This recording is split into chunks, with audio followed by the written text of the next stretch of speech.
Hello colleagues, my name is Rashunda Miller Reed. I'm a licensed professional counselor as well as a licensed marriage and family therapist. Today I'm coming to you with a short video about my supervision style. First of all, I do want to say that I'm a board approved supervisor for PLPCs and PLMFTs. For PLMFTs, I'm actually working under the supervision of an AAMFT approved supervisor. So my style is based on three things. One is growth oriented. I like to know what supervisees' strengths are so that we can amplify them. Sometimes supervisees are so focused on what they're not doing right or what they think they're not doing right that they forget to focus on their positives and uplift themselves in those type of ways. So I like to help them. The next thing about me is that I'm experiential. I like to bring in a little bit of, for example, IFS, internal family systems, or parts work. Let's say, for an example, a supervisee has an anxious part. So we might invite that part in, see, like where in or around your body are you experiencing this anxiousness? How is it showing up for you?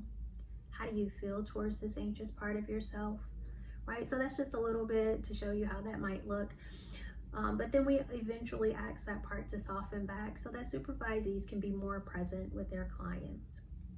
And then the last thing about me is that I am warm and direct. You might be like, Rashunda, how do those two things go together? Warm in a sense of creating space for concerns that are relevant to supervisees, such as client care, but also maybe some things that they might be having with their colleagues or their sites. And then I'm also direct in terms of feedback. There's enough ambiguity and gray areas in the work that we do. So when possible, I like for supervisees to walk away with a clear plan on what the next step is. Now, what is my ideal supervisee? First and foremost, my ideal supervisee is going to be willing to learn with and from clients, right? The book knowledge is there. Now it's time to level up that learning in a different way. They're going to be open to brainstorming and conceptualization, particularly since I bring in that systemic component, looking at what's happening not only the individual level, but within the individual, couple, subsystem, family, and so forth. They are going to be committed and curious about their own self-development.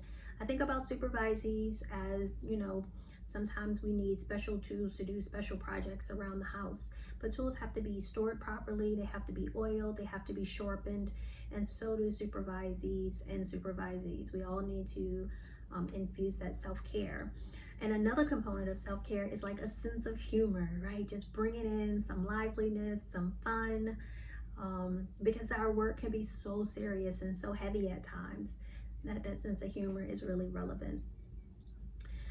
Another thing that I might look for in ideal supervisee is a willingness to do either recordings or invite me to live supervision. The ultimate goal for supervision is independent practice. However, there will be some other goals along the way, and really the only way for me to be able to determine that is to see my supervisees in action, doing what they do best, and then being able to provide feedback to wherever it is that they want to go. So those are some things about me, some things about my ideal supervisees. Trying to think if there's anything else. Oh, two more things. Ideal supervisees are going to be ethics enthusiasts, right? I'm not expecting them to remember all 24 pages of the code of ethics, but we need to have a general sense of them and be able to go back to the code of ethics and be able to implement ethical decision making, and as well as feedback, being willing to provide feedback, but also accept feedback. Yes, I did say provide feedback because I want to know what supervisees are thinking about me. They get to grade me. A, B, C, D, E for effort, R, F. So those are some important qualities. I want to thank you for listening to my short video today and invite you to reach out. If you have more questions, you can reach me at RashundaReed.com. That's RashundaReed.com. I know that's a mouthful, right? Or you can just feel free to call me at 985-265-7701. I would love to hear from you all.